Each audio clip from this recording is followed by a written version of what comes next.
Hello everyone and happy Kathleen Raine Day. So this video will be going live on the 14th of June, what would have been Kathleen Raine's 115th birthday.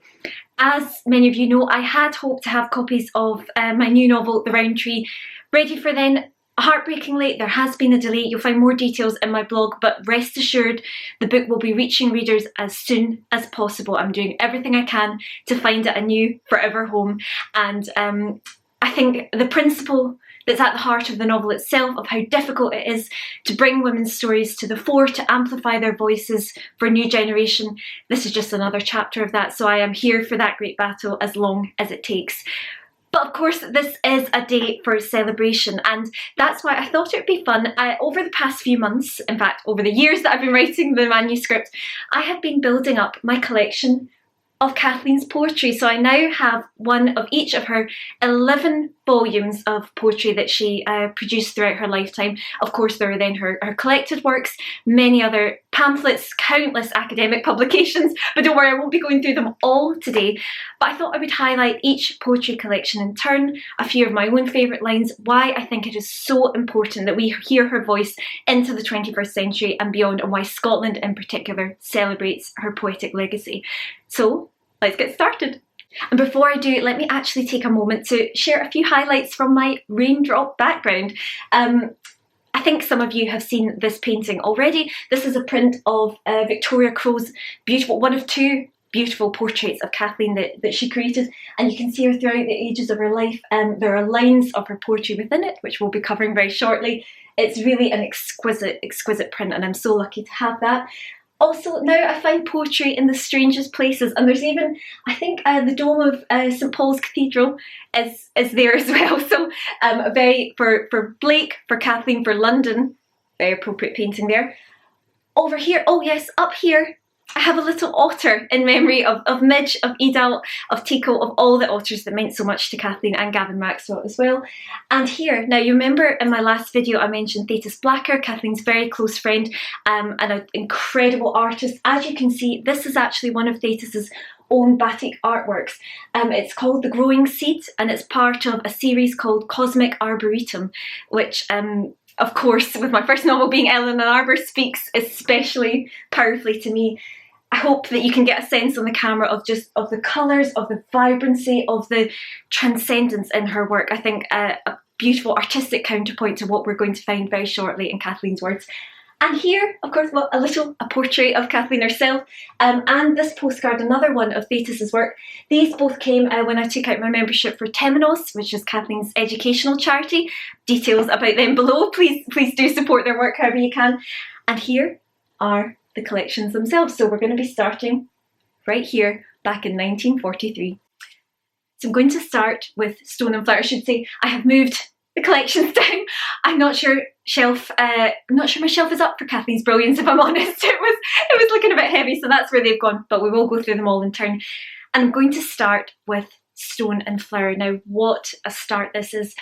The poems in here date from around 1935 to 43, so Kathleen would have only been around 27 when she started composing them.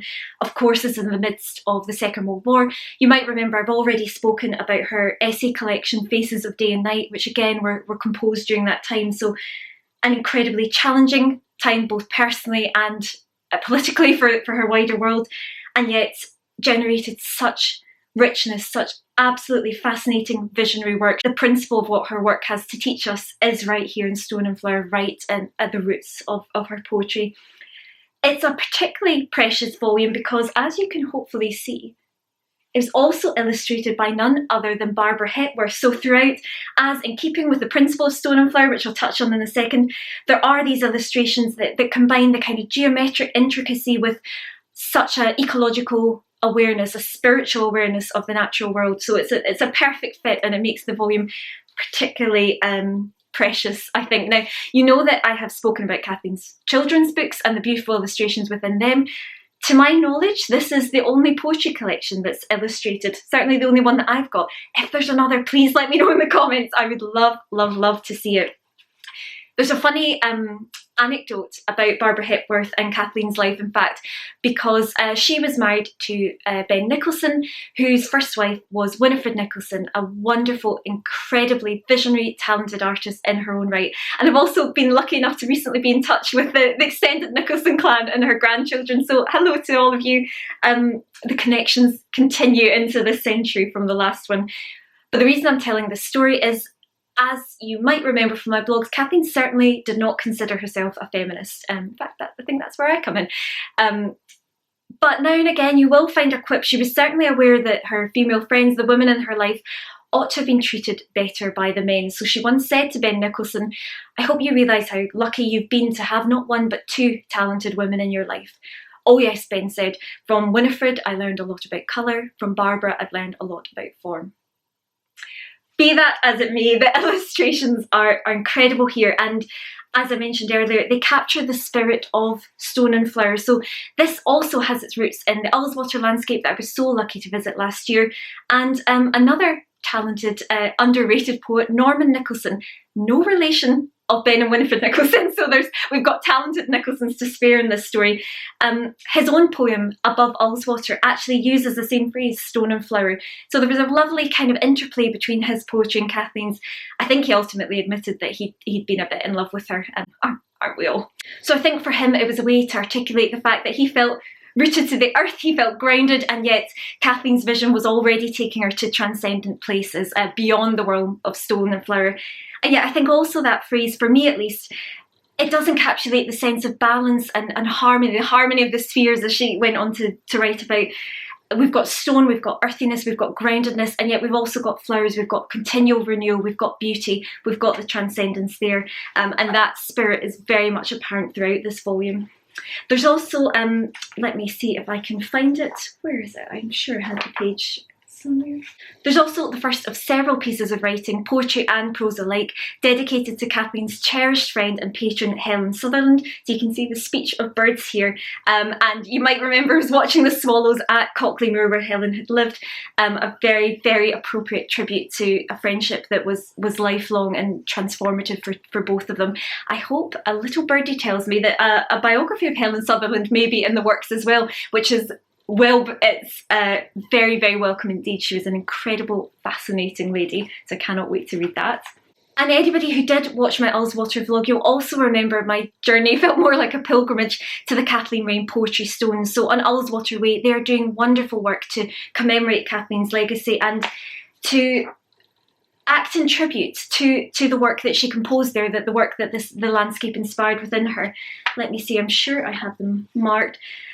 This one particularly speaks to me. So the stones were carved by Pip Hall, an incredibly talented designer, and Night in Martindale is one that appears on the stones. Stone into man must grow, the human word carved by our whispers in the passing air. And let me just tell you, when you're stood on the lakeside in the forest, that the air, that the timeless energy of this place, that really does encapsulate the spirit of the poetry, the spirit of the place. And I particularly like the final stanza of Night in Martindale. Words say, waters flow, rocks weather, ferns wither, winds blow, times go. I write the sun's love, and the stars know. So that concept of nature and fate, how they interact, will be very relevant to the rest of the poetry that we're going to be discussing today. But my personal favourite, now I am aware that you haven't asked me to pick a favourite, but I have given myself that challenge out of this, and I think it is, it is such a precious collection. It's hugely difficult to choose a favourite, but for me it is At the Waterfall. Now you might remember that I had initially assumed that this was about Eire Force, a very famous series of intricate falls in Ullswater. But in fact, my wonderful tour guide Jane, my wonderful local historian, showed me that, as Kathleen writes here with incredible precision, incredible specificity, on a rock high in Place Fell there is a waterfall that she would have visited from the vicarage where she lived. So much nearer than stillness they speak to me. I have heard too much silence. Listen too long to the mute sky. I think, and of course I am only a very passionate amateur, I'm sure there are Raine scholars out there who might prove me wrong, but to me, I think this just articulates the sense of a young woman coming into her own, finding her voice for the first time through poetry, through life, and despite the challenges that were surrounding her personally and in the wider world. I think the spirit of that is incredible. It's an absolute treasured collection of mine, and please do read it if you ever get the chance. And now we turn to Living in Time from 1946. No difficult second album here, I'm happy to say, although I do get the sense that Kathleen judged this little volume quite harshly as the decades went on. When we come to her final collected poems, for example, in 2000, so when she was in her early 90s, she only included 13 from this volume, so perhaps it spoke to a particular moment in Living in Time. In my opinion, at least, that in no way lessens the power of the work within here. It may be considered slightly more experimental in terms of one of my favourite quotes from Visa Sackville West was about Kathleen's poems. Now let me see, I'm sure I have, let me get the wording right. The curious purity of Kathleen Raine, whose poems are like drops of water, clear, self-contained, and sometimes iridescent with the elusive colours of mysticism. That puts it very well, and I think perhaps Living in Time, a little, there's less simplicity, more sort of intricacy, complexity in the structure of certain longer poems, which perhaps she felt as time went on spoke less to that water drop purity. But for me, the power is undeniable. There's one that is especially evocative, written in exile. This would have been the point at which Kathleen moved from Ullswater, from Martindale, with her children to live in London alone. As a man in her life said to her, the odds are against you becoming a woman poet. But as she told him, destiny is not decided by a roll of the dice. But of course, all these issues would have been very much in her mind, and written in exile, I think really it would speak to anybody having a crisis of faith, whether faith in themselves, whether faith in a higher power. What divides me from his presence is the extent of heaven. Were he less high, I could not be so far. Interestingly, we can see the exact date that many of these poems were composed on. As time goes on, she would quite often note down where she wrote a poem, but it's fairly unusual, or at least certainly not the case with every poem, that she will be as specific as this, which gave my heart a real lift when I first opened this volume, because Seen in a Glass, this was written on 21st of June, on my birthday, 1941, so exactly 50 years before I was born. I know that she was writing this poem, which feels very special to me. And one of the most precious to me poems within here is actually one of its shortest. I've mentioned it before because it just always touches my heart. The Trees in Tubs. So this is about, you will have always seen, whether along the pavement, in fields, these little trees, these little saplings that are encased in, used to be plastic, now I think it's fortunately more eco-friendly. But just the thought that a woman was walking down a London street and was so moved by these trees in tubs that she decided to compose a poem to them, it feels so beautiful to me, so special. Little laurel trees, your roots can find no mountain, yet your leaves extend beyond your own world into mine. Perennial wands unfolding in my thought, the budding evergreen of time. This concept of time, as we've already touched on with Stone and Flower, with immediacy versus transcendence and everything in between, this is a constant throughout Kathleen Raine's work. And one that comes to mind, for example, let me find it amongst my... So The Lost Country, this is about 30 years, 25 years later. And Proust, she quotes Proust here, that the only paradise is the lost country that has passed out of time and into mind. So the contrast between what she termed our here and now, our earthly existence, and something greater, something more meaningful, realer than real, I think is very apparent in Living in Time, and as we'll see, apparent in all her work. Talk about finding poetry in the strangest places. I am surrounded by poetry. It's a mess already. And we've still got, how many have we got? 8 collections to go. This is incredible. Next up, it is the Pythoness, and hold on to your hats, raindrops, because it's going to get quite passionate in here. There's a lot of, it's a kind of full-bodied collection. A lot of, even the colour red itself, a lot of fire imagery. Really a very powerful, you get the sense of a woman and a poet really coming into the height of her powers, where she would stay for the next, for many decades to come. I think the Pythoness also wins second prize for one of my all-time favourite Kathleen Raine poetry titles. Chastity matters less than you think. Good to know. topped only by I Felt Under My Old Breath This April Day, which we have still to come in the poetry pile. But really the spirit of this one is that your own innocence, your own purity, you cannot lose it. It is here in the natural world. We are all part of a world that's ever renewing, ever replenishing. So a beautiful spirit here as we see throughout her work. Now, if you're wondering about the title of the Pythoness, the poem within the collection titled this was dedicated to John Hayward. Now, John Hayward, some of you will know, was T.S. Eliot's right-hand man until his second surprising marriage to Valerie Elliot. And in fact, I have a short story about Eliot's first wife, Vivian, coming out very shortly. So Kathleen would have, I believe, met Hayward when he was at Cambridge, when she was at Girton College, Cambridge. And in fact, T.S. Eliot, he was slow to come round to her work, and many decades later he said, oh, I missed other people as well. So he knew that he'd missed a rising star back in the day, and when she couldn't quite get him to take the notice of her work that it deserved. But I think at this point, the Pythoness, now there is an anecdote that in Eliot's circle of friends, they had animalistic nicknames for each other. So Hayward himself was the tarantula, Eliot was a possum. So of course you'll have heard of Old Possum, and I think that's where the musical Cats comes from.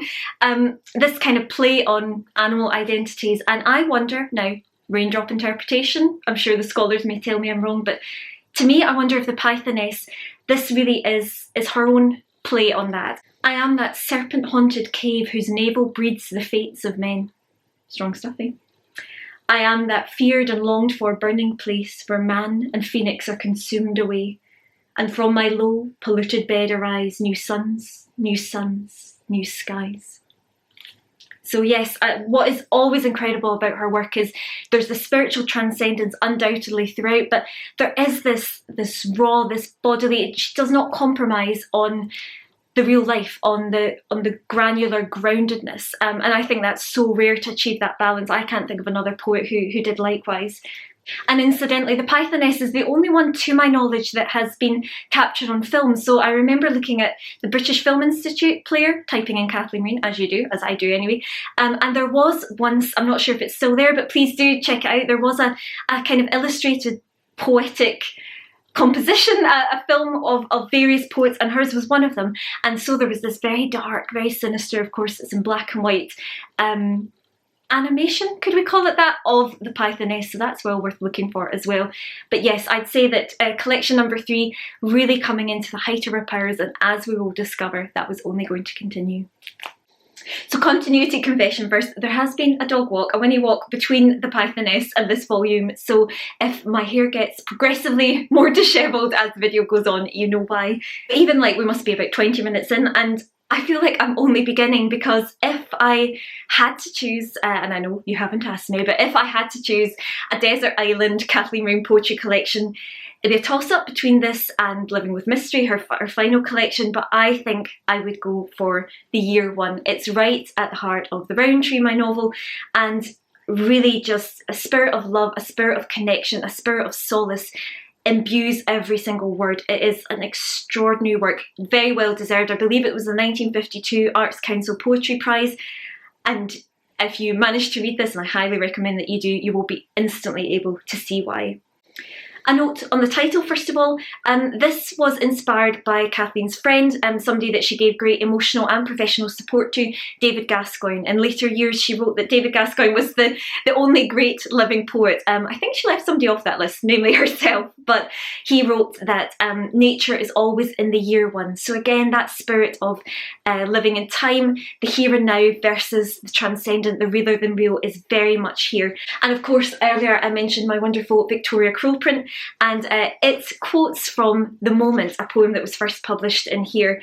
Never the sun, this world, never again this watcher. That sense of, I cannot honestly think of another poet who combines the macrocosmic and the microcosmic so well. This real great spiritual transcendence, the spiritual wisdom, and yet the attention, whether it's to a falling leaf, whether it's to a tree in a tub, really it's quite extraordinary. So please do get your hands on some of the poems in the year one. You will certainly not be disappointed. It is so special to me. It's integral to The Roundtree. So as many of you know, The Roundtree tells the story of Kathleen Raine's relationship with the author naturalist Gavin Maxwell.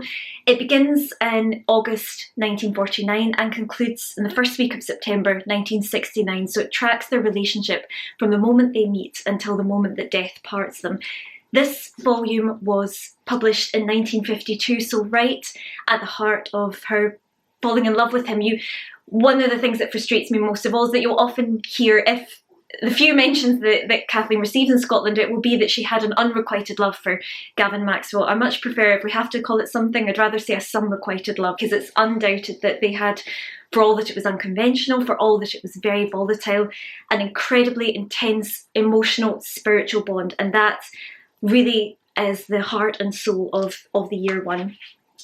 In fact, when Kathleen and Gavin first met, within weeks of knowing each other, they were astonished to realise that they had both independently written virtually the same poem, both bearing witness to a mysterious round tree.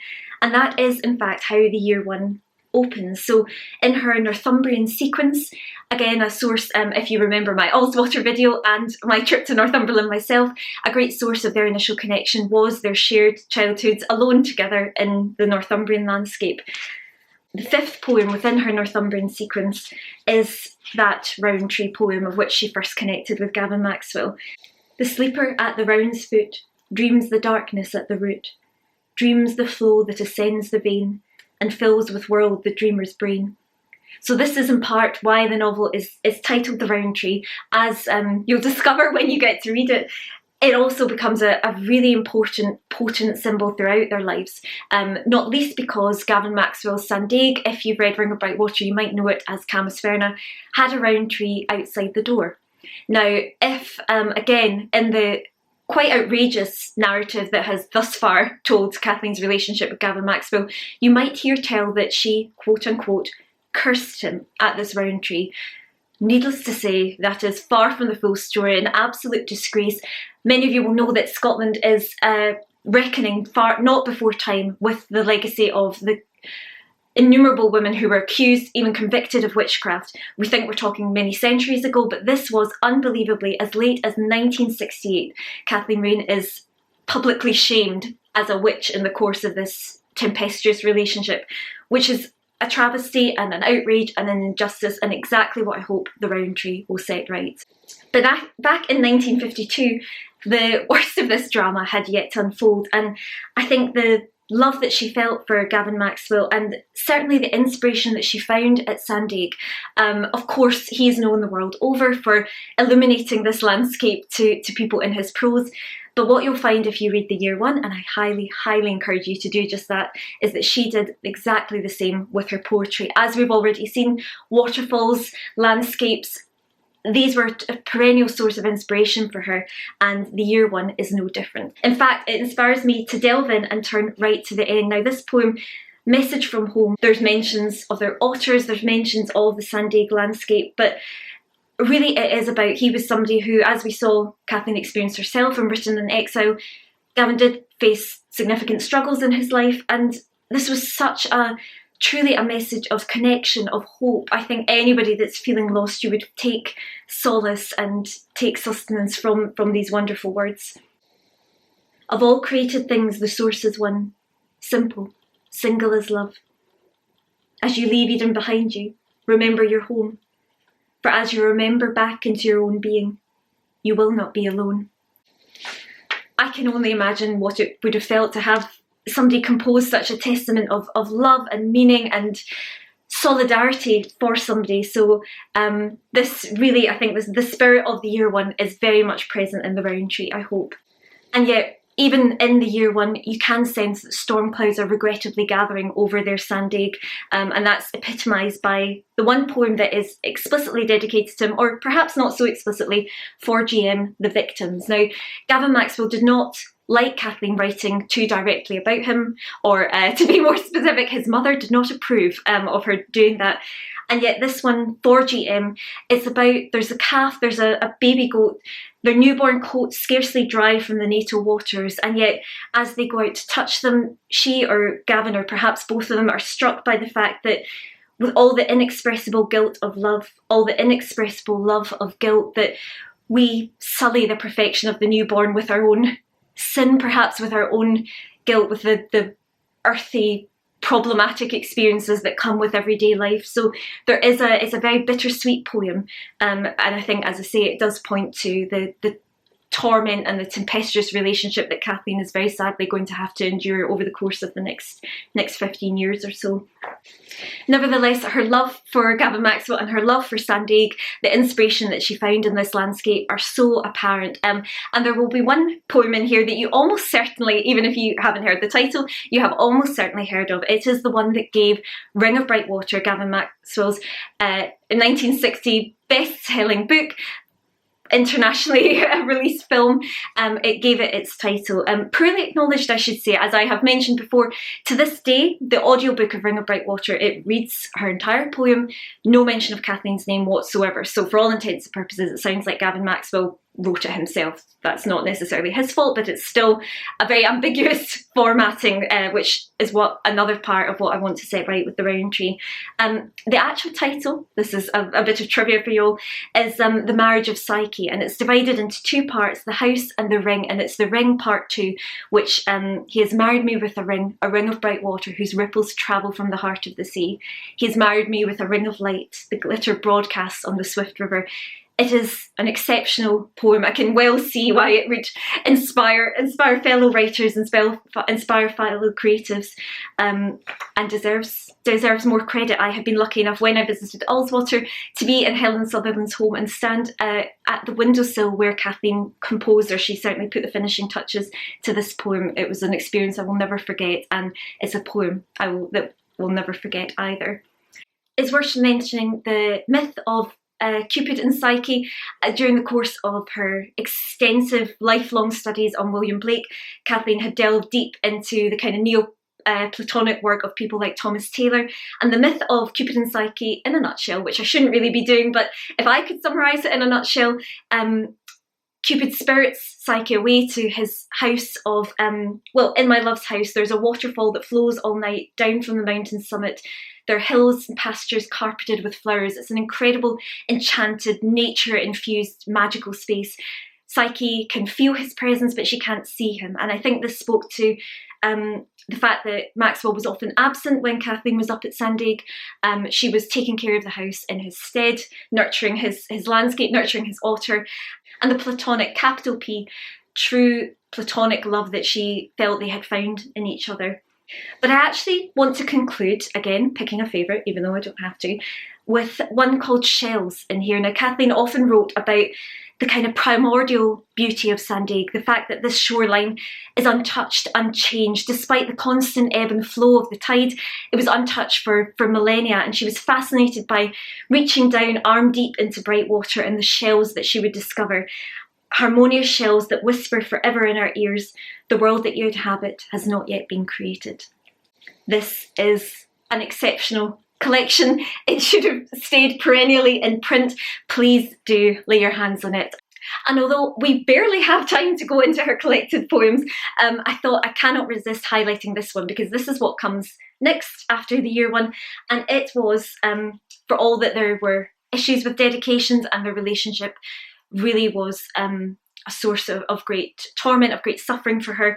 She dedicated her first collected poems to Gavin Maxwell, and there's tremendous poignancy, I think, in that dedication. To Gavin Maxwell, with whom I share the recollection of an island salt and bare, the haunt of seals and orcs and sea mews clang. That is from Paradise Lost, and I think by the time that this volume came out, the sense that their paradise had been lost, that she had been exiled out of their Eden, was very apparent to her. And that bittersweet energy is also very much in The Hollow Hill, Kathleen's next full collection, which came, I think, around 13 years. Yes, this was 1965, so 13 years after the year one, during which time she had suffered tremendously in the course of this very volatile, very troublesome relationship. And in fact, even more widely in her life, you'll notice that this collection is dedicated to her dear friend Helen Sutherland, who of course I've spoken about already, and who lived at Cockley Moor. Helen passed away, I believe it would have been this year that she passed away, so a tremendous sense of loss, however one defines it, in Kathleen's life at this time. Indeed, when you read these poems, the energy is entirely different, no less compelling, no less evocative, but altogether darker than what we saw in the year one. For example, even the night thought, night sky, compared with shells, compared with the bright water, there's a darkness, a dark shadow, a dark cloud coming over the horizon due to the suffering that she's had to endure. And my heart laughed with joy to know the death I must die. Indeed, for Scottish readers in particular, there's a real sense of what she has lost in the course, her paradise lost quite literally in Sandaig, in one of her soliloquies on love. The seas go dry, the rocks melt with the sun. Of course, we know that instantly as an allusion to Burns. And I will love thee still, my dear. It's heartbreaking that the beauty of her poetry is entirely undiminished. Even in the final poem in this collection, Envoy, which I don't believe made it into her subsequent collected poems, so again, perhaps it spoke to just this very particular time in her life, but she noted that, I can only assume that she was referring to Gavin Maxwell, I found you wretched and miserable and poor and blind and naked, and lent you for a while the golden kingdom I in you beheld. It's incredibly powerful stuff and very much testament to the hard-won wisdom that she had amassed over the preceding decades. And I think, again, that spirit of having to find balance, of having to find meaning despite what life forces us to endure is really apparent in my personal favourite, perhaps, within this collection, the eighth sphere, the final lines, but why this here and now, only when I loved I knew, and lifted up with joy the burden of this sorrow. You might have heard people like Van Gogh writing about being sorrowful yet always rejoicing, and I think it's a tough collection in many ways, but it is one absolutely infused with spiritual wisdom. And bonus collection alert, so this is not one of Kathleen Raine's own collections. This is actually, the reason I'm highlighting it now is because I believe, let me just check my dates, it was published in this era, yes, 1967. This is actually a pamphlet by her daughter, Anna. Now, they had quite a complicated relationship at times, but I just wanted to highlight this because in my view, Kathleen Raine does not receive nearly the recognition that she deserves, and I think that's very much the case with Anna as well. There's one poem in particular, Night Thoughts. Again, we've seen the Hollow Hill, the theme of night really emerging, but this is just such a beautiful 4 lines. I'd love to share it with you. With quiet cat's paws over the rooftops, night comes stepping. The moon opens like a yellow eye in a black sky of fur. Even those 4 lines, I think they're just so evocative. Clearly the poetic apple did not fall far from the tree. And cats, funnily enough, are a theme throughout Kathleen Raine's life. So of course during her Sandaig days it was otters. But her beloved cat Daisy Bell in particular is immortalised in a Marcus Cornish sculpture. It was commissioned by His Majesty the King, as was Prince of Wales at that time, who has been greatly inspired by Kathleen's work, so it's good to know that she's whispering in his ear as he takes the throne. But it now is at Girton College, Cambridge, where Kathleen studied and later taught. And yes, it's the most adorable. Daisy Bell is actually sort of, as the sculpture sweeps round, she's there in Kathleen's lap with her forever. So I think the wisdom that she found in the natural world extended very much to the animal kingdom, and clearly that was the case for Anna as well.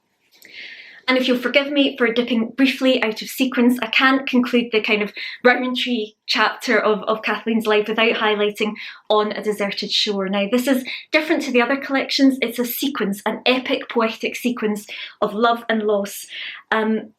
And actually, in later years, she wrote that to her shame, she felt it was the only one that she knew would endure.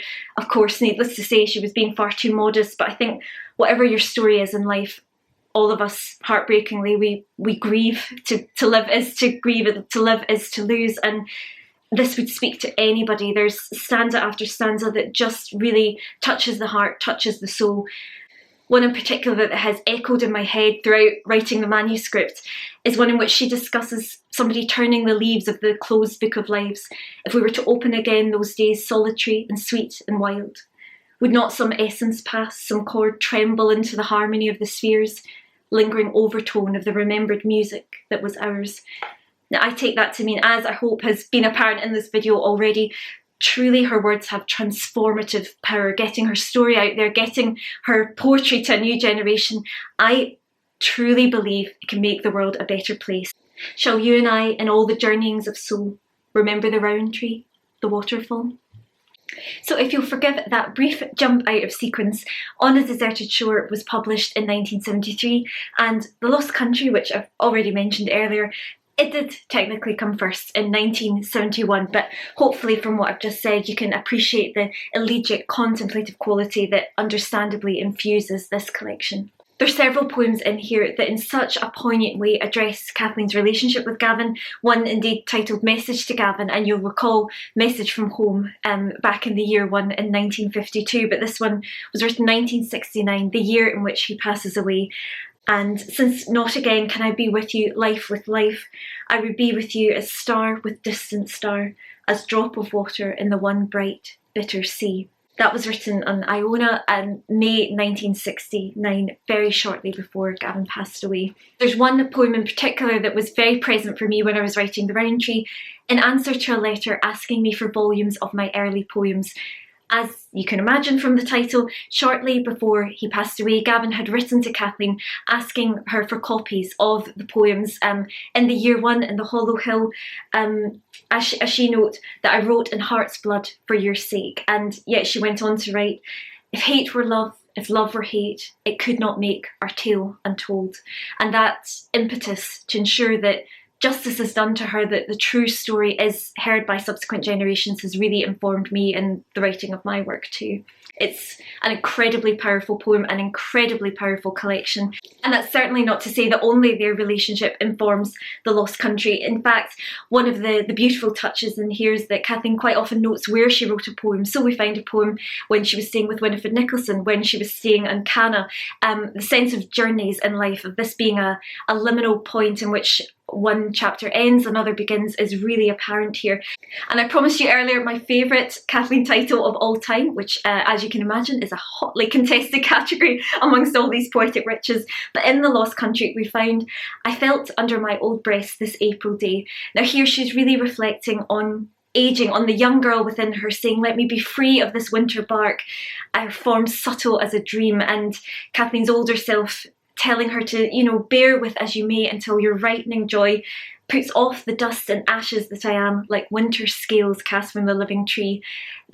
It's a perfect compliment to the painting behind me, all the ages of womanhood within her, a real fascinating, thoughtful meditation on aging, on wisdom, on a more mature poetess coming into a new phase of her life. Another element of The Lost Country that I particularly love is Kathleen's dreams. Now you'll remember, if you watched my Northumbrian vlog, you'll remember that her close friend Thetis Blacker, artwork right here, wrote A Pilgrimage of Dreams, had incredibly visionary, powerful, evocative dreams that clearly had a deeper meaning for her and for all those who heard or read about them.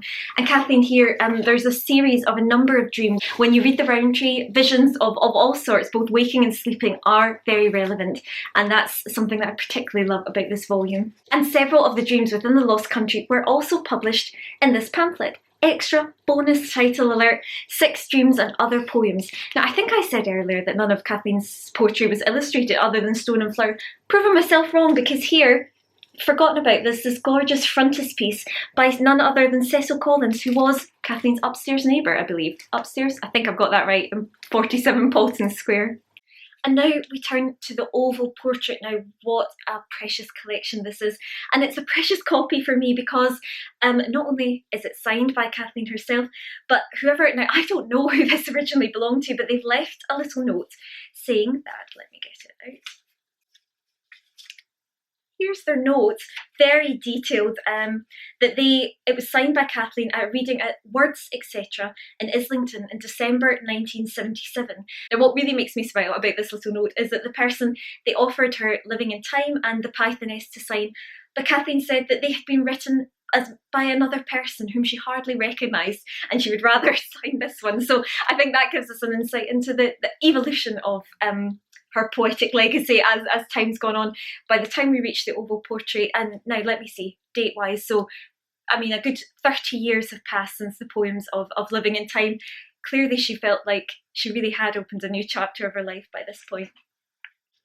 Much of the oval portrait again addresses grief in a different way after the loss of Kathleen's mother Jessie, and there are many, again, if anybody out there grieving or just contemplating our loved ones and how we love them from afar as much as when they're near, there are the most exquisite poems within here. One that eternally resonates in my mind is the leaf that Kathleen's mother, observing how beautifully it falls as a leaf falls, as a leaf turned and twirled, and for a leaf fall forgot old age and loneliness. This incredible power that we've seen throughout her life as a poet to encapsulate even just this glimmer, a pinprick, raindrop precision, one moment, and yet it tells all. It's an incredible power, and it's very much in evidence in the oval portrait. Another poem reflecting on her undoubtedly complicated but profoundly moving love for her mother is simply Her Room, looking at not a leaf or flower knew you were gone, then one by one, as time passes, the objects that accumulate around us, time moves on, but the love endures. So it's really a very, very special collection. I think for all the mothers and daughters there is rich food for thought and inspiration in here. My friend Nadine Aisha Jassett, she wrote a poem for the National Library of Scotland quite recently. I believe the title was I Am My Mother's First Printed Book, and I think that spirit is also here. I wish Kathleen could have read Nadine's poem. You know, she felt, I think, that her poetic spirit, the Scottish poetic spirit, dare I say it, came from Jessie Raine, from Jessie Wilkie. Jessie would write down little Kathy's first poems, and I think Kathleen came to realise that she was giving voice to the poetic spirit within her mother that never found its formal fruition. So yes, I think as you would come to expect from the collections I've already discussed, meditations on time, on love, and what is lost but also what endures. I think we also gain the subtle sense here of Kathleen recontemplating and re-reflecting on her love for Gavin Maxwell, which I'll touch on more shortly, but there's one called Not That I Have Forgotten, in which she writes that she will no more choose to open my book of life until, being freed from time, they are reunited. And another, it was our solitude we shared, recognising that actually they were alone together in every sense of that. So as I'll touch on that more in the collection that's to come up, but I think this really was a new chapter of her life, start perhaps a more peaceful one, able to love Gavin from afar if necessary, without the torment that their personal relationship on earth had brought them. Above all, as we have seen countless times already through Kathleen's poetry, there is solace and sustenance and strength in every line.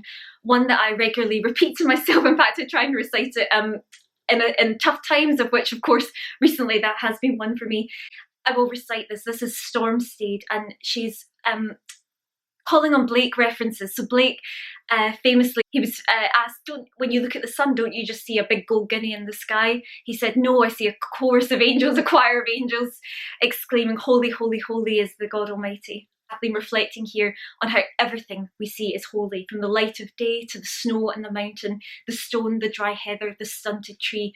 Despite, or perhaps not despite, perhaps because of the difficulties, the richness of life remains there, our gratitude remains there, and it is such a profound, mature, thoughtful poem, one that I think everybody should read and everybody would take a lot from. Real testament to endurance, to fortitude, and to appreciation, to gratitude. I almost didn't mention this one, but I can't resist it. Apologies in advance for my pronunciation. Mary McRae's song. Now, I probably, you'd think as a Scot I would get that right. I'm not confident I am. But the reason I mentioned this is because it actually appeared on the London Underground. So hopefully they still do it. They have poems to kind of enliven the commute for everybody. And this poem, again, a real sort of meditation on time, on love, on what's beyond us all. A beautiful, beautiful, poetic, rhythmic, lyrical poem. So if you're travelling on the Underground, I hope that they're still there. Londoners, do let me know. It's an absolutely gorgeous one. And finally, there's one that also touches me, and I'm sure will touch any students, researchers, academics out there. There's a real kind of Wordsworthian contemplation on the power of learning perhaps versus wisdom, what the natural world can teach us beyond our books, as it were. So this one is titled Harvest of Learning I Have Reaped. And Kathleen writes, no written page more true than blade of grass and drop of dew. The Oracle in the Heart. I think physically this is a great contender for my favourite out of the collections, and I will show you why, because not only is it signed by Kathleen again, but now, could this have been a proof copy? I don't know. I sort of hope so, because there are a number of misprints and typos within it, and she has rather annoyed corrected them. So even right here in the very first poem, it should be "What grief untold framed me to endure." And I'm pretty sure this is her hand, because you can compare it with the one in front. I think she has gone through it and corrected it. So woe betide whoever printed this copy. I can only hope that the clean ones were available very soon, because it's actually all the way through. I think she has kind of edited it, and I can imagine by this point, as an experienced poetess, she would not at all have, I'm sure, I promise you now that when I get copies of the Round Tree to you, I hope they will not have to come with hand corrections. I'm sure not. Another funny anecdote about this collection is that until I came across it, there is in the British Library, where it holds the primarily holds Kathleen's letters and papers, although there are some in the National Library of Scotland, and some have made their way abroad. But in the British Library catalogue, there is one reference to her brother David. Now, this has always bothered me, because Kathleen was an only child. I have found no trace whatsoever in her writing, in her biography, in anywhere, autobiography and biography alike, of this brother David. So I was totally puzzled until I discovered a poem for the desk of Brother David Steindl-Rast. I'm sorry if I'm pronouncing that wrong. A monk, Brother David. So she literally wrote to a brother David, but it was not her biological brother, a spiritual brother perhaps. So the discoveries never end with a poetic over this extensive. Something I also love about The Oracle in the Heart is a poem that was written in aid of the Greenpeace campaign to stop whaling. Now sadly whaling does still occur in a few countries around the world. And it's quite telling and informative that this was a very rare, could we call it a political intervention by Kathleen? Because she was, I think, notoriously uninterested in political matters day to day. I do feel that's partly the reason why second wave feminism in particular did not speak to her. And there are a number of funny kind of testaments to her ultimate disinterest in the political sphere. I remember in the National Library of Scotland, for instance, there is a letter in which she writes of going with Winifred Nicholson, her friend, and her daughter Kate in Cumbria to campaign for the local Liberal candidate, but he's a poor little man, and I hope he doesn't get in. So she saw no contradiction whatsoever. Her spirit of friendship was far more important to her than any political allegiances, so she thought she'll help out her friends whether or not she actually supported the candidate that they were in fact canvassing for. And the funniest thing of all about that is that I very much imagine she won people over. Knowing her charm and her intellectual persuasiveness, I have no doubt whatsoever that she tapped on your door, gave you a leaflet. I think she will have won him a few votes, even if she didn't mean to. There's also a funny anecdote. So one of Kathleen's final pieces of prose writing, or in fact final published I should say, it was written during the 1950s, one of her trips to America. She visited Ezra Pound, who by this point he had, I believe, faced the choice between imprisonment or being sectioned in a mental hospital. He chose the latter. Kathleen went to visit him, but then did come in for some criticism amongst her peers for having visited a man like that.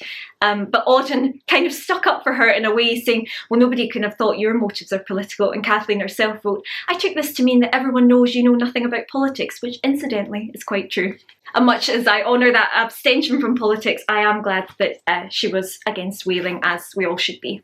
As we've come to expect, Kathleen is once again contemplating time itself and her journey, particularly evocatively in the poem known as Foremothers, those country lassies who little dreamed their dreams of love would bring me here, the chapter upon chapter of one woman's story, infused with and informed by the rest. And that idea of storytelling itself is also apparent in a number of works, including Enough is Enough.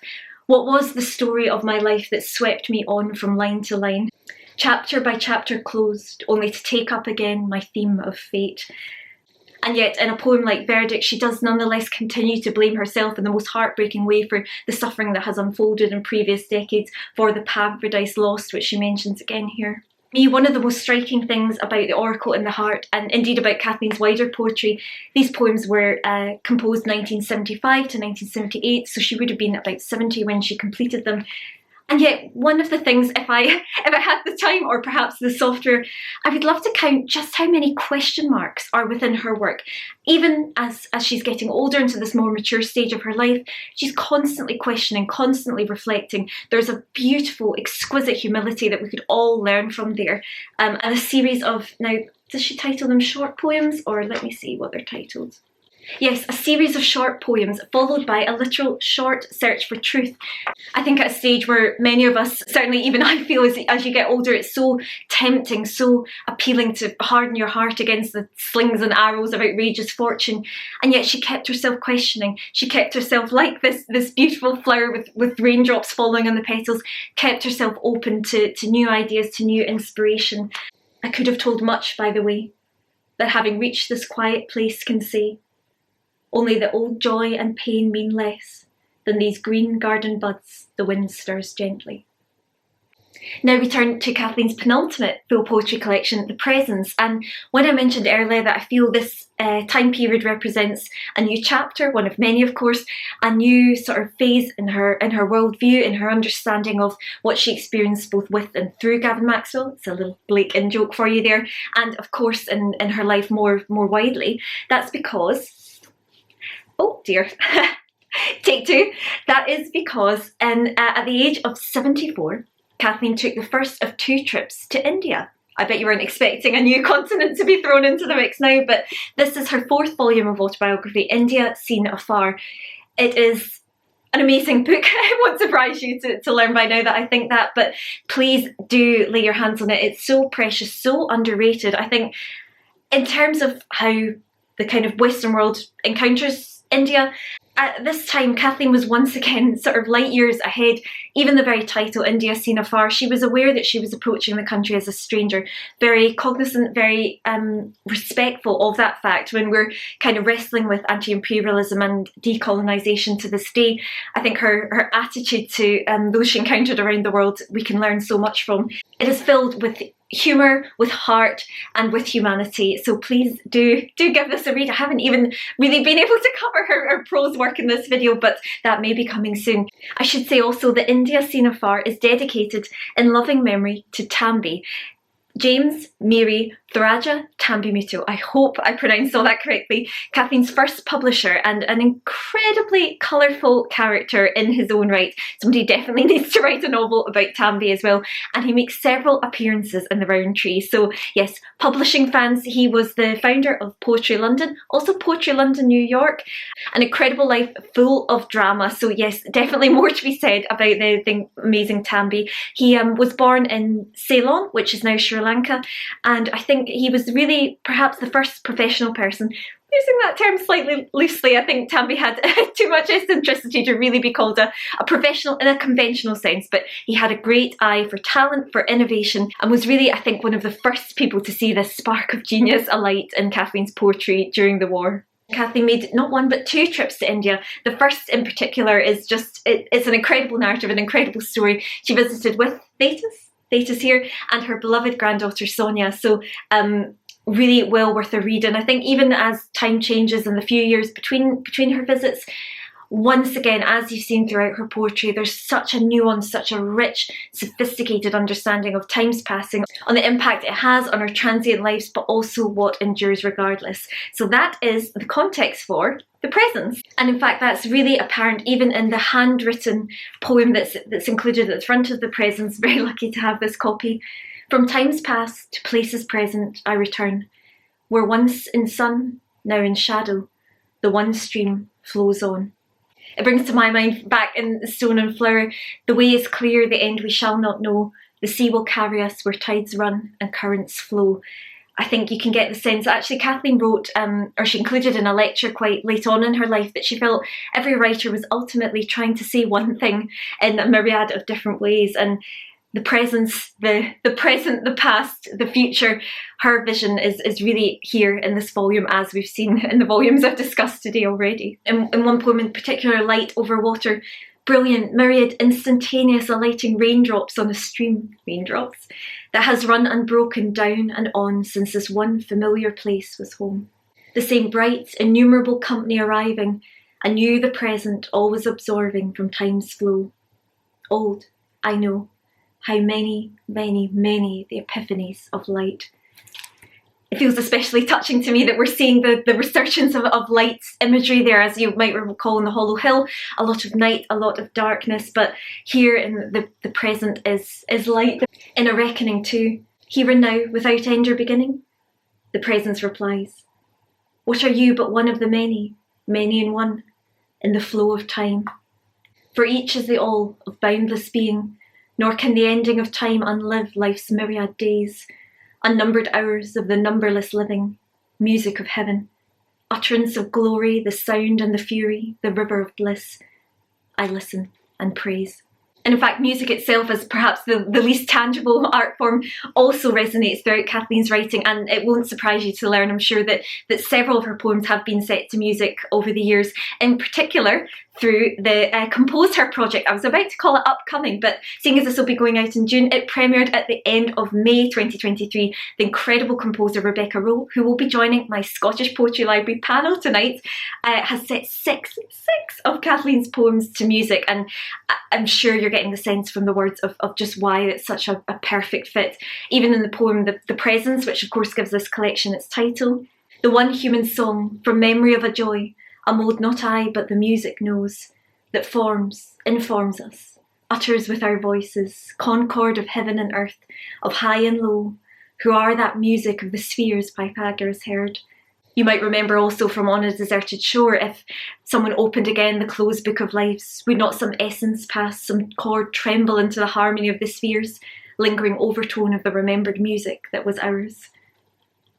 I, living, utter as the blackbird, in ignorance of what it tells, the undying voice. When I am considering her relationship with Gavin Maxwell as well, I think it perhaps, I would hope, of course, I can't prove it, but it seems to be perhaps, I think, a recognition through her travels in India, through the wisdom that she's amassed throughout her lifetime, that Kathleen had a new perspective on it and perhaps knew that it was the beginning, not the end of something far more profound than he alone could offer her. There's a poem in The Presence called Story's End. Oh, I would tell soul's story to the end, Psyche on bruised feet, walking the hard ways.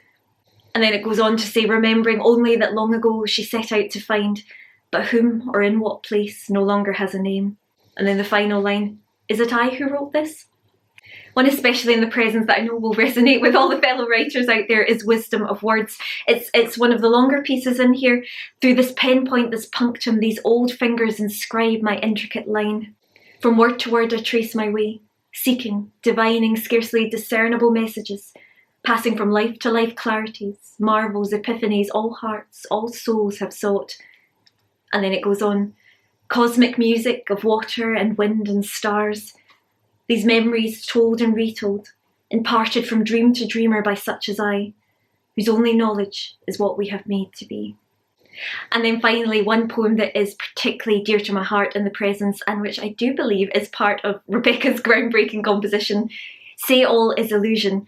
Again, Kathleen mentions the blackbird singing, which you might remember from back in the Northumbrian sequence, the first Roundtree poem. The blackbird imagery resonates throughout her collections.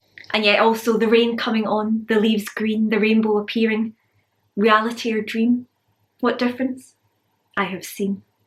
I've also been joined by our new arrival, Shep. Winnie is down at her grandma's, she's not here with us, but I've got my new friend Shep on the bed. Let me see if you can see him. Hey Sheppy, enjoying the poetry? Well, Spell of Sleep is one of Kathleen's poems, and it's clearly done the trick with little Shep. Animals really do abound in this story.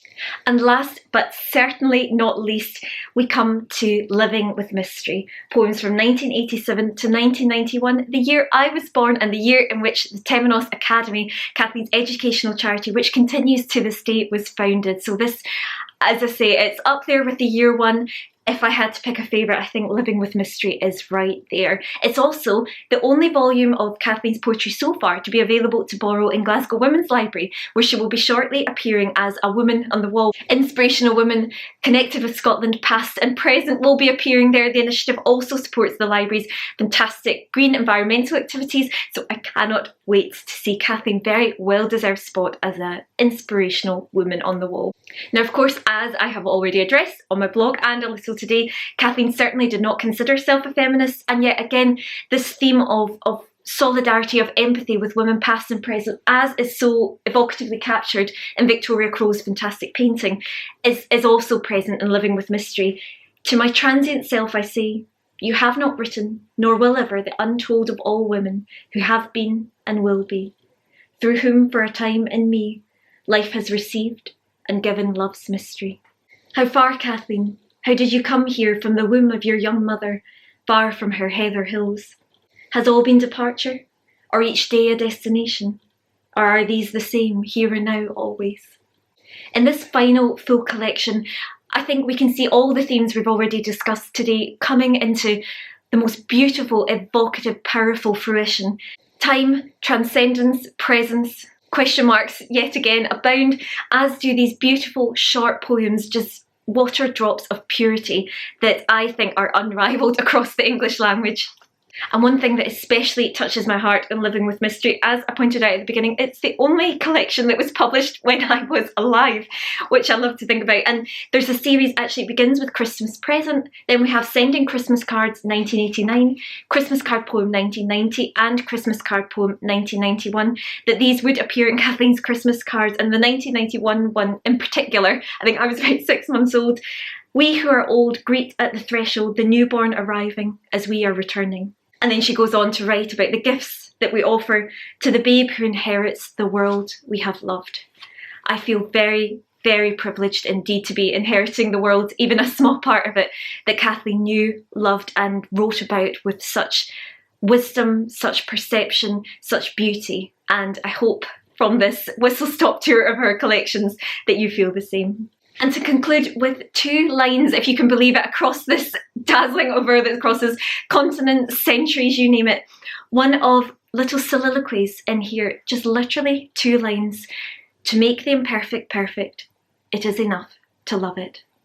And that's us. That is your introduction to Kathleen Raine's 11 poetry collections. As I once read in a fan letter to Gavin Maxwell that's held in the National Library of Scotland, not from Kathleen, needless to say, this does not say a tenth of the things in my heart, and that is how I feel when I'm sharing her words with you.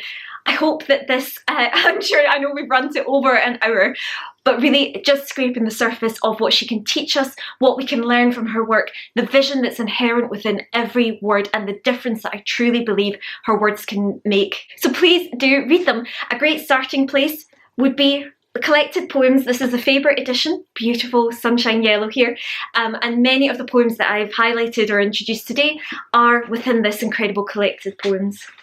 In her foreword, written on 20th of June 2000, so she had just the week before turned 92, and I was one day later about to turn 9, Kathleen writes about the perennial wisdom that she hopes her work has encompassed. Better to be a little fish in the great ocean than to be a big fish in some literary rock pool. Now, words of wisdom for all of us writers there, but I think she, as so often, she holds herself to a hugely exacting standard and sells herself short.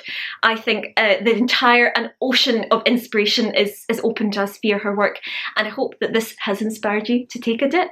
Thank you so much for joining me on this Kathleen Raine Odyssey, introduction to an Odyssey. I could go on. I'm sure you're glad that I'm not. So please do comment below that if you've made it to the end, you are definitely a raindrop as well. So let me know which poem speaks to you the greatest, which collection you are going to start with. But above all, make sure that this icon of poetry, icon of perennial philosophy, this incredible writer, incredible woman is remembered well into the 21st century and beyond. Thank you for watching.